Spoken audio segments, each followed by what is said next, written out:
नमस्कार सभी को।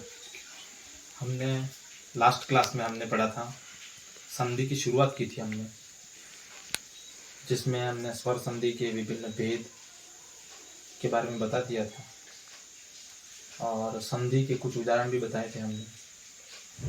उसके बाद आज की क्लास में हम दीर्घ संधि की शुरुआत कर रहे हैं। दीर्घ संधि जैसा कि बोर्ड पे लिखा हुआ है, अ, आ, ई, उ। इनमें अ ऋस्व स्वर है, आ दीर्घ स्वर है, दीर्घ वर्ण। इन सभी के बाद सेम अ, आ, ई, उ आए। कंडीशन ये होनी चाहिए, जब भी धन के इस तरफ ये वर्ण आए और धन के बाद ये आए, तो जो परिवर्तन होगा उसमें आ बड़ी और बड़ा ऊ का होगा, और यही दीर्घ संधि है। जब भी कभी परिवर्तन के बाद, ये संधि के बाद, मेल होने के बाद आ बड़ी और बड़ा ऊ मिलता है, वहां दीर्घ संधि होती है। जैसे हम उदाहरण भी देख लेंगे। जैसे ये देख लो आप, यहाँ पे अ है, अवर्ण, और धन के बाद भी अवर्ण, तो वह आ बन जाएगा। धन के पहले अ और धन के बाद में आ, तब भी आ ही बनेगा। धन के पहले आ, धन के बाद में अ, तो आ ही बनेगा। धन के पहले भी आ, धन के बाद में भी आ, तो आ ही बनेगा। वैसे ही अगर धन से पहले ई, धन से बाद ई, छोटी ई, तो बनेगा क्या? बड़ी ई। धन से पहले छोटी ई, धन के बाद बड़ी ई, तो परिवर्तन क्या होगा? बड़ी ई आएगा। धन से पहले बड़ी ई, धन के बाद में छोटी ई, तो परिवर्तन क्या होगा? बड़ी ई आएगा। धन दोनों में अगर बड़ी ई आए, तब भी क्या आएगा? ई आएगा। यानी कि हमने यहाँ पे देखा, धन के बाद में अ आ, यहाँ अ आ, तो क्या प्राप्त होगा? आ सभी में, यहाँ सभी में प्राप्त होगा बड़ी, और वैसे ही यहाँ पर सभी में बड़ा ऊ प्राप्त होगा। धन के पहले छोटा ऊ, धन के बाद में छोटा ऊ, तो हमें क्या मिलेगा? बड़ा ऊ। धन के पहले छोटा ऊ, धन के बाद में बड़ा ऊ, तो क्या मिलेगा? बड़ा ऊ। धन के पहले बड़ा ऊ, धन के बाद में छोटा ऊ, तो क्या मिलेगा? बड़ा ऊ। और अगर दोनों में बड़ा ऊ हो, तो मिलेगा बड़ा ऊ। ये अभी तक आपको और भी अच्छे से समझ में नहीं आया होगा, हम उदाहरण को देखेंगे। जैसे कि हमने देखा धर्मार्थ, ये एक शब्द है, इसका हम विच्छेद करेंगे। धर्म प्लस अर्थ,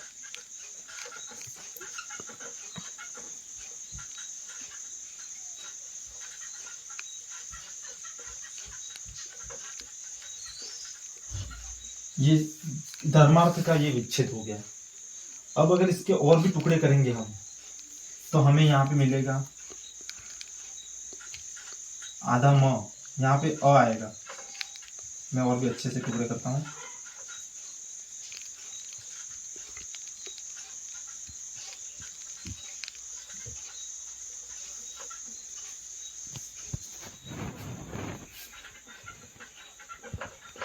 धन के बाद तो अ पहले से ही आ रहा है, और इसके टुकड़े करेंगे धर्म के, तो हमें ये प्राप्त होगा।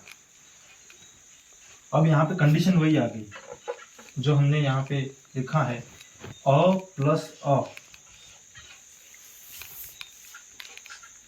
अ प्लस अ हो तो क्या मिलेगा? हमें आ मिलेगा। ये हमने यहाँ पे कंडीशन, सूत्र जो भी है लिखा हुआ है, तो यहाँ पे आ जुड़ जाएगा। अब ये र म के ऊपर आ जाएगा, और ये म और ये मिलके धर्मा ऐसा बन जाएगा, और ये पीछे था तो है।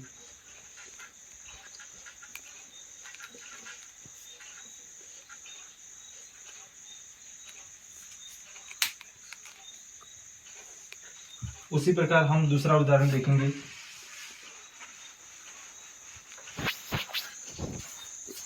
स्वार्थी। कोई उदाहरण अगर आपको समझ में नहीं आ रहा हो तो आप फिर से उस कमेंट में बता सकते हो, तो मैं उस उदाहरण को अलग से फिर से समझा दूंगा आपको। उसके बाद हम देखेंगे स्वार्थी। स्वधनार्थी।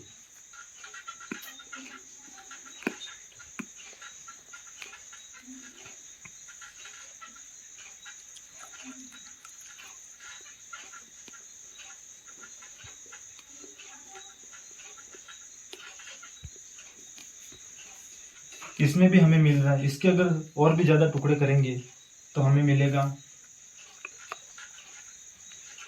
आधा स, तो यहाँ पहले से ही है।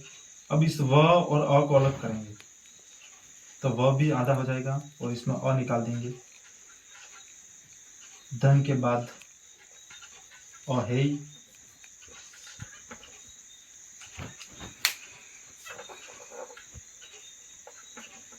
और ये कंडीशन वापस से यही आ गई। अ प्लस अ, अर्थी ये वाला टुकड़ा हमारे यहीं पे रहेगा, इसका हो जाएगा आ, और इस आ को जब व से मिलाएंगे तो स्वा, आधा स तो है ही, और व प्लस आ को करेंगे जोड़ देंगे तो ये हो जाएगा स्वा, और ये थी जो पीछे रह गया था वो वापस से जैसा था वैसा ही जोड़ देंगे तो हमें प्राप्त होता है वापस से स्वार्थी। ये हमने विच्छेद किया स्वार्थी का और वापस से उसको जोड़ा, मिलान किया वापस से। ये हमारा दूसरा उदाहरण हो गया था। तीसरा उदाहरण देख लेते हैं।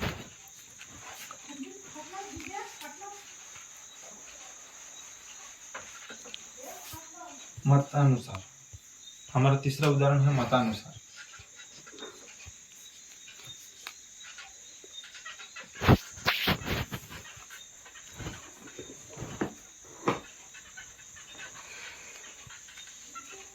इसके भी हम विच्छेद करेंगे। इसके विच्छेद मैंने पहले से करके रखे हैं। मत धन अनुसार।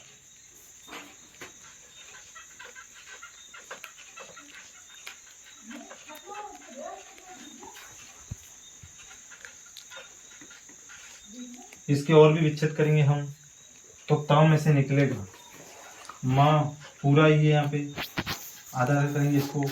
इसके बाद अ निकलेगा म में से, फिर यहाँ त आधा रह जाएगा और त में से फिर अ निकलेगा। ये इसके विच्छेद ऐसे होंगे। आप इस चीज को अच्छे से देख लें, क्योंकि किसी भी चीज के अगर किसी भी वर्ण शब्द किसी के विच्छेद करने हो तो इसी प्रकार से होंगे। क्या कि व्यंजन अलग से आधा हो जाएगा, उसमें से स्वर निकलेगा।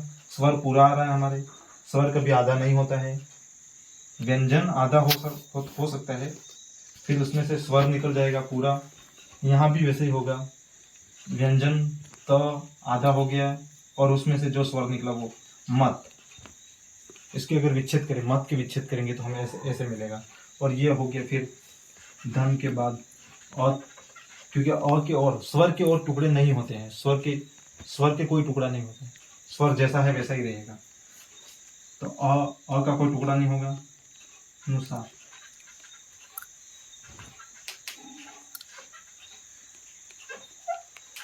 अब जैसा पहले वाली बात वापस आ गई, अ प्लस अ, आप सभी जानते हैं क्या बनेगा, आ बनेगा। इसको वापस से जोड़ देंगे, ये जुड़ा हुआ ही है, इसको हमें यहाँ पे पूरा नहीं तोड़ना, यहाँ पे हमें सिर्फ धन के पहले वाले वर्ण, धन के पहले वाले अक्षर वर्ण उसके ही टुकड़े करने हैं। उसके पहले जो भी हो वो जैसा है वैसा ही रहेगा, जैसे कि म। और ये जब इन दोनों को मिलाया तो हमें क्या प्राप्त हुआ, आ। और ये त, जब त आधा त और आ को जोड़ेंगे तो मता ऐसे हो जाएगा, ये ऐसे मिलेगा। अब पीछे से जो बचा है उसको फिर से जोड़ देना है, नु सा। ये इतने बारीकी के साथ मैं आपको समझा रहा हूं। मतानुसार, ये इसके विच्छेद को हमने फिर से जोड़ दिया। ये हमारा तीसरा उदाहरण था। अभी हम नेक्स्ट उदाहरण की ओर जाते हैं।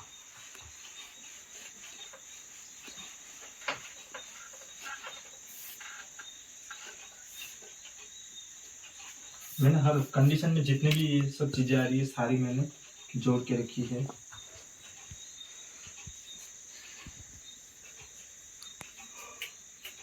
उदाहरण हमारा आएगा देवालय।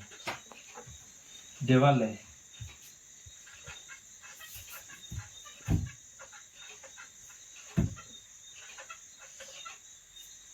इसके विच्छेद क्या होंगे? देव धन आलय।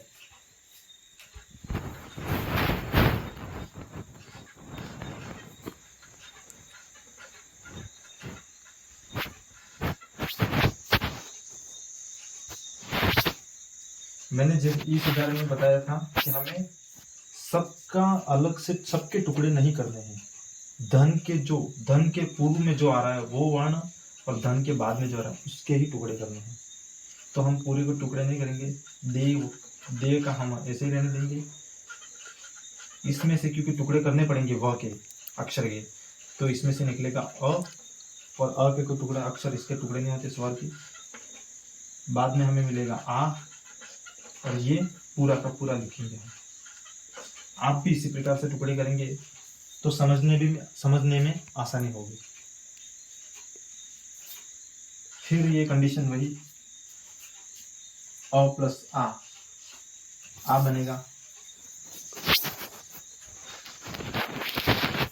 और आ को जब ब से जोड़ देंगे तो देवा हो जाएगा और पीछे ये जो लय छूट गया था वो वापस जोड़ देंगे जैसा है वैसा। देवालय के हमने विच्छेद किए और फिर वापस विच्छेद को वापस भी जोड़ा हमने, देवालय वापस बनाया उसको। इन सब में दीर्घ संधि क्यों है ये तो आपको सब समझ में आ गया होगा। इन सब में दीर्घ संधि इसलिए है क्योंकि इन सब में हम टुकड़े करें तो बड़ा आ रहा आ और दीर्घ संधि की कंडीशन यही है। ये मैंने लिखा के रखा है कि जब भी बड़ा आ, बड़ा ई, बड़ी ई और बड़ा ऊ ये तीनों कहीं भी दिखने को मिले तो हमें समझना है दीर्घ संधि है इसमें। यहाँ पे देवालय में हमें आ मिल रहा है, इसके टुकड़े करेंगे देव धन आलय, यहाँ पे आ मिल रहा है।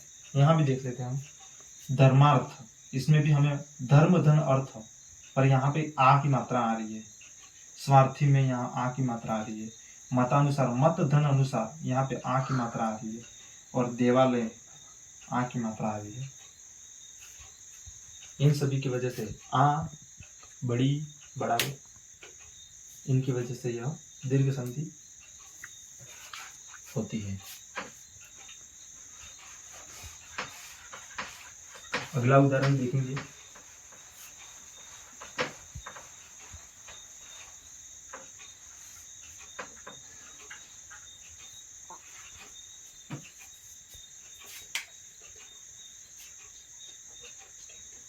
नवागत।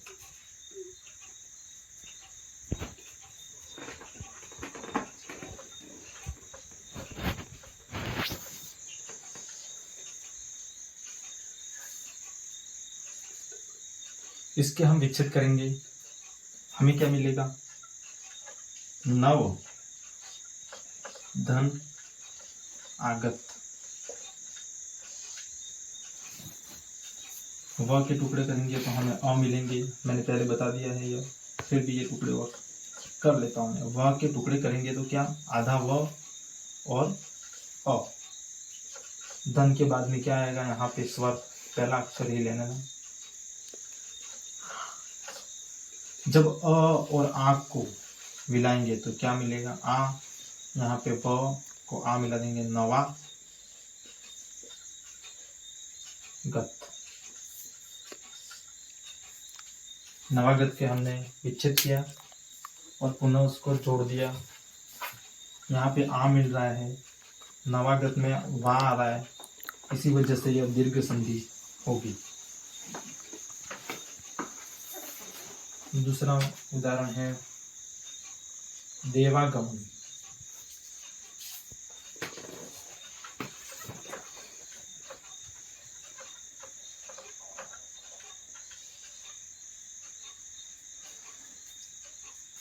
देवागमन के हम विच्छेद करेंगे।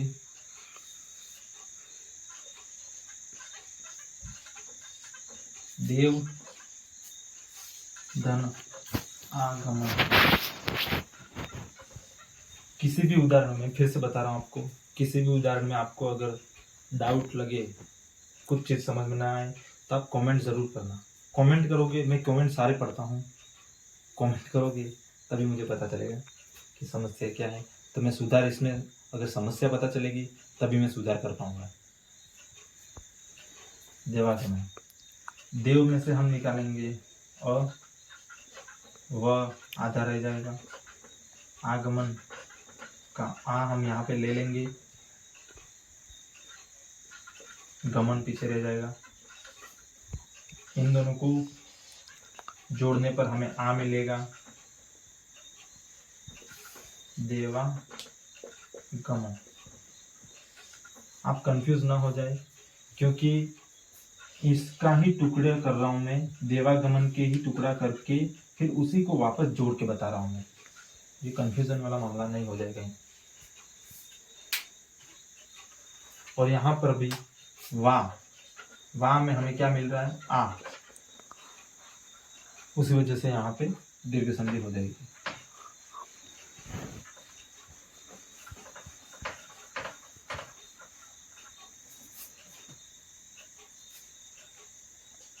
परीक्षार्थी, मैंने उदाहरण, ये उदाहरण कम ही है, मैं और भी ज्यादा उदाहरण लिखने वाला था। ज्यादा उदाहरण देखने से क्या होता है कि कंपटीशन में कोई भी मान लो उदाहरण आ जाता है, ज्यादा से ज्यादा उदाहरण देखेंगे तो हो सकता है इन्हीं उदाहरण में से कोई आ जाए एग्जाम में, तो ये हमें पहले से ही पता था।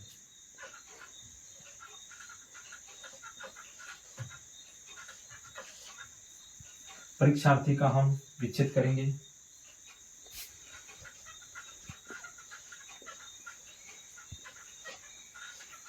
परीक्षा धन अर्थी। एक बात और बता रहा हूं मैं कि किसी भी शब्द के जब भी विच्छेद करेंगे तो हमें एक बात का ध्यान रखना है कि जो दोनों शब्द मिलेंगे, हमें विच्छेद करने पे जो दोनों शब्द मिलेंगे वह सार्थक होने चाहिए। परीक्षा अर्थी ज्यादातर तो सार्थक ही होने चाहिए। कोई कोई ऐसे अपवाद भी हो सकते हैं जिनमें कोई अर्थ ना मिले, लेकिन हमें देखना है।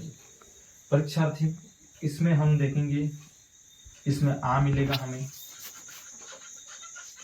यहाँ अ मिलेगा, और ये कौन सी कंडीशन है हमारी, तीसरी वाली, आ धन अ, तो क्या होगा, आ ही बनेगा। परीक्षा, इसको यूज में ले लिया, ठीक, ये हो गया। अगला उदाहरण, सीमांत।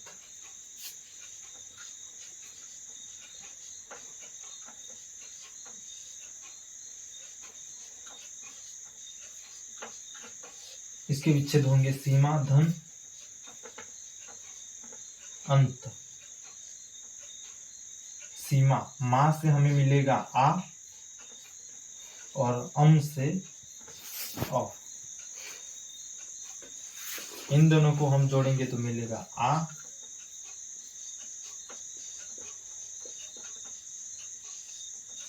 वापस से हमने सीमांत कर दिया। इसमें भी आ की मात्रा होने से यह दीर्घ संधि होगी।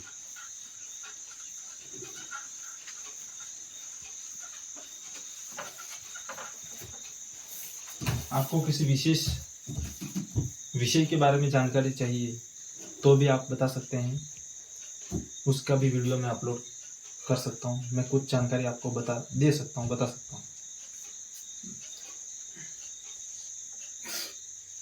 दिशांतर,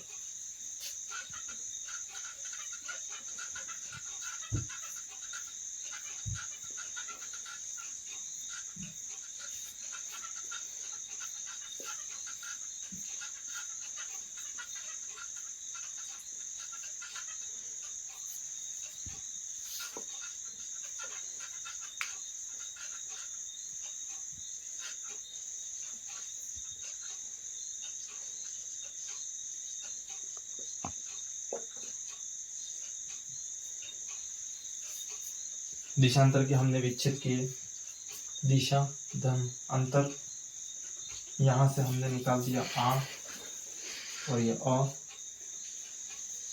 वापिस से मिल गया हमें आ, फिर इन्हें वापिस जोड़ दिया। यहाँ पे दिशा आ की मात्रा होने से हम ये पहचान सकते हैं कि इसमें दीर्घ संधि होगी।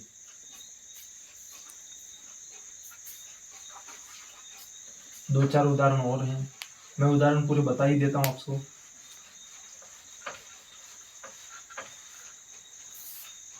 मेरा ये है कि हर कंडीशन का एक उदाहरण भी आपको बता दूं तो ध्यान में रहेगा, आपको भूल ना हो। उसके बाद हम पढ़ेंगे अतीव।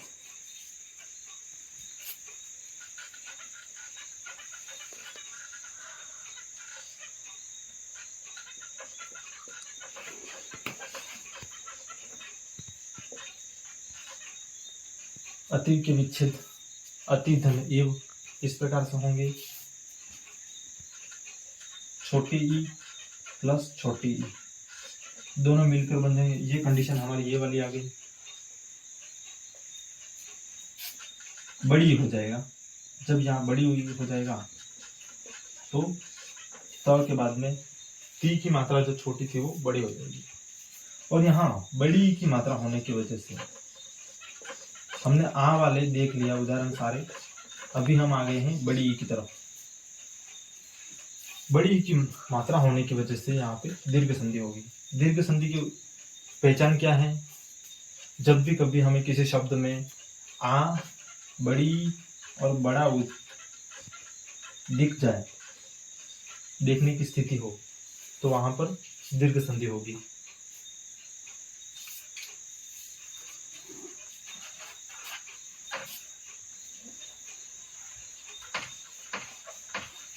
ये सभी उदाहरण ही है।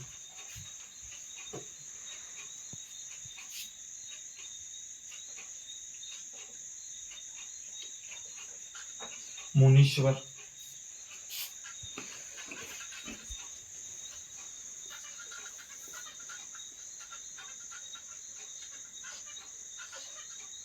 इसके विच्छेद हम करेंगे।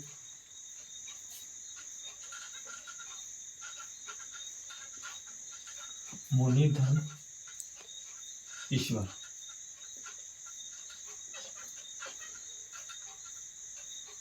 यहाँ छोटी ई होगा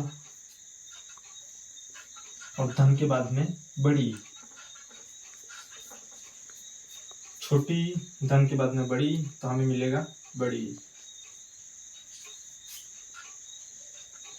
ये कंडीशन अभी मैंने आपके लिए दिखा है यहाँ पे, पर हम अगर ऐसे उदाहरण बार बार देखते रहेंगे, उदाहरण को विच्छेद करते रहेंगे बार बार, तो एक स्थिति ऐसी आ जाएगी जिसमें हमें ये बार बार ये सूत्र, ये जो कंडीशंस हैं, ये हमें बार बार देखने की जरूरत नहीं पड़ती। ये सिर्फ समझाने के लिए। जब आप बहुत सारे उदाहरण देख लेंगे और बहुत सारे उदाहरणों को विच्छेद के रूप में कर लेंगे, तो आप स्वतः ही आपको ये ज्ञात हो जाएगा कि जब छोटी और बड़ी मिलते हैं तो क्या बनेगा।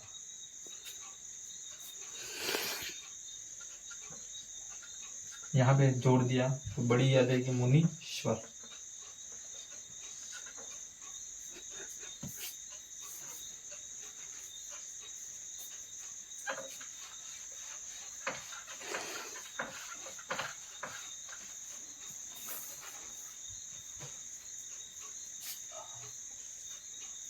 लक्ष्मीच्छा,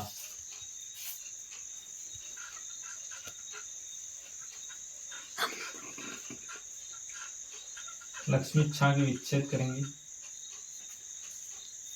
हमें यहाँ देखकर ही पता चल रहा है, यहाँ पे पीछे विच्छेद करने पे इच्छा प्राप्त हो रही है।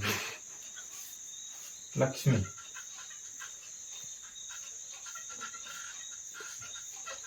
धन इच्छा, बड़ी धन छोटी,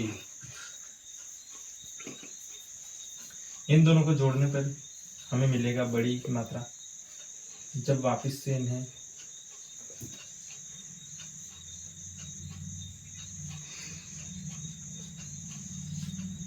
जोड़ दिया जाए तो हमें पुनः यही लक्ष्मीच्छा मिलेगी। और इसमें हमें पहचान क्या है, बड़ी की मात्रा। हम ये बड़ी की मात्रा को देख के समझ पा रहे हैं कि इसमें दीर्घ संधि होगा।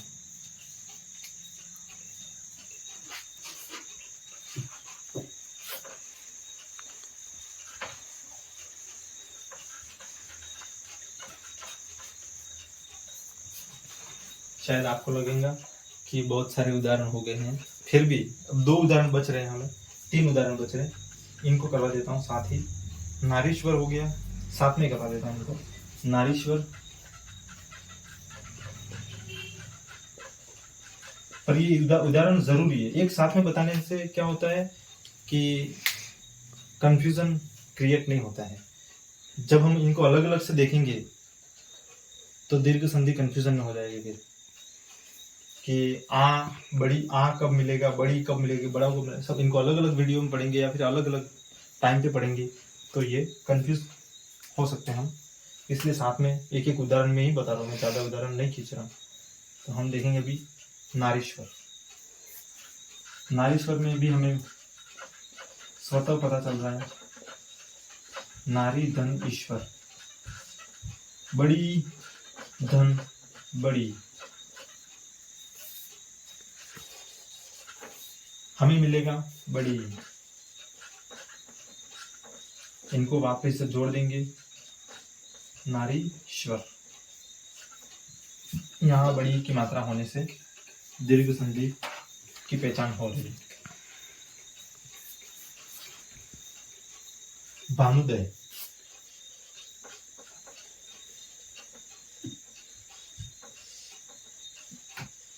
भानु छोटा, धनोदय छोटा ऊ, छोटा ऊ।